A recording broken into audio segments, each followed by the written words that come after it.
ઉજાડમાં ભટકવું. ઈશ્વર આપના કરારથી જે નિયમ તીનોને પાળવા ધારતલો છે કહ્યા પસણ છે સિનાઈ ડુંગર છોડી દીધો. ઈશ્વર તીનોને વાયદો કરલો તીના કનાન દેહ ખમી તીનોને લીજવા ચાલુ કર્યું. મેઘસ્તંભ કનાન દેહ ખમી અઘો વતલો ને છે તીનાનું માનતલા. ઈશ્વર ઇબ્રાહિમને ને ઈસાકને ને યાકૂબને વાયદો કરલો કે છું તીનાના વારસદારને વાયદો કરલો છું દેહ આપે. પુન હાવ સહા ઘણી જાતના માણો રહેતલા. તીનોને કનાની કતલા. કનાની માણો ઈશ્વરની ભક્તિ નહીં કરતલા ને તીનાનું નહીં માનતલા. જે જૂઠા દેવની ભક્તિ ને ખરાબ કામ કરતલા. ઈશ્વર ઇઝરાયેલી માણોને કહ્યું તો વાયદાના દેહમાં બધા કનાની માણોથી છૂટા રહેવા, તીનું ભેગા નહીં રહેવા ને વિહા હોદે નહીં કરવા. તો હું તીનોની બધી મૂર્તિને નાશ કરવા. તો હું મારું નહીં માનો તે તો હું મારે બદલે તીનોની મૂર્તિની ભક્તિ કરહ. જ્યારે ઇઝરાયેલી માણો કનાનની હદમાં પહોંચ્યા ત્યારે મૂસો 12 માણસને નક્કી કર્યા. ઇઝરાયેલની બધી જાતિમાંથી એક એકને છું તીનું માણસને તેના દેહની ખબર કાઢવા મોકલ્યા કે શું દેહ કાહના હરકો છે છું ભાવજો.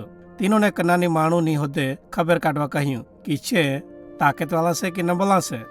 12 માણસ સાલે દાડા લગી કનાનમાં ફર્યા ને પસણ છે પાસા આવ્યા. છે માણોને કહ્યું દેહની જમીન ખતરોટ હોવી ને ઘણું પાકે. પણ તીનું માના દોહ કહ્યું હેર ઘણું કાઠું હોયું ને માણે તાકતવાળા હોયા. આપણું તીનું પર લડાઈ કરવું તે છે હાસુદ આપણને હરાવીને મારી નાખે. તરત કાલેબને યહોશુઆ ને બીજા 2 ખબર કાઢવાવાળા કહ્યું હું હાસુ છે કે કનાનમાં માણે ઉષા ને તાકતવાળા છે. પણ હાસુદ આપણું તીનુંને હરાવી શકજે. ઈશ્વર આપણી લીધે લડાઈ કરે.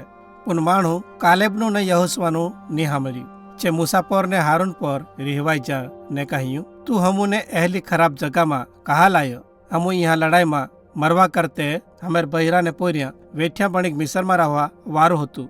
માણો મિસરમાં પાછા જવા લીધે અલગ અલગ આગેવાનોને નક્કી કરવા માંગતલા. ઈશ્વર તેનાથી ઘણો રિહવાઈ ગયો ને ખબર લેવા મંડપમાં આવ્યો.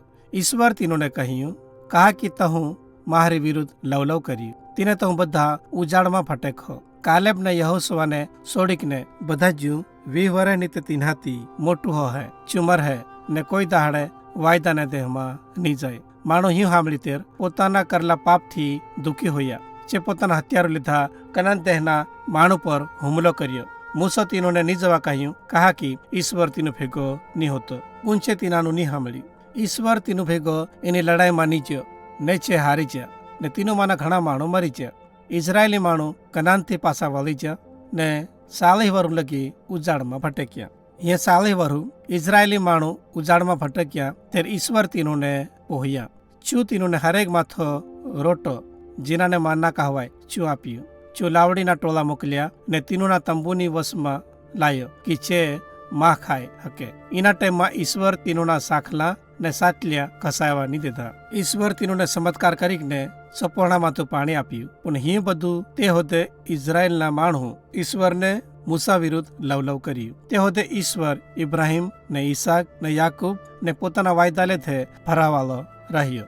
બીજી આટો માણું પાસે પાણી નહીં હતું. ઈશ્વર મૂસાને કહ્યું ડુંગરને કે ને પાણી બહાર આવે. પણ મૂસો બધા માણો અગોલ ઈશ્વરનો નિયમ નહીં પાળ્યો. શું ડુંગરને કહેવા બદલે 2 આટા ડુંગરને લાકડી આટી. બધા માણો લેતે ડુંગરમાં તો પાણી નીકળ્યું. પણ ઈશ્વર મૂસા પર રહેવાઈ ગયો ને કહ્યું તું વાયદાના દેહમાં જાય નહીં હકે.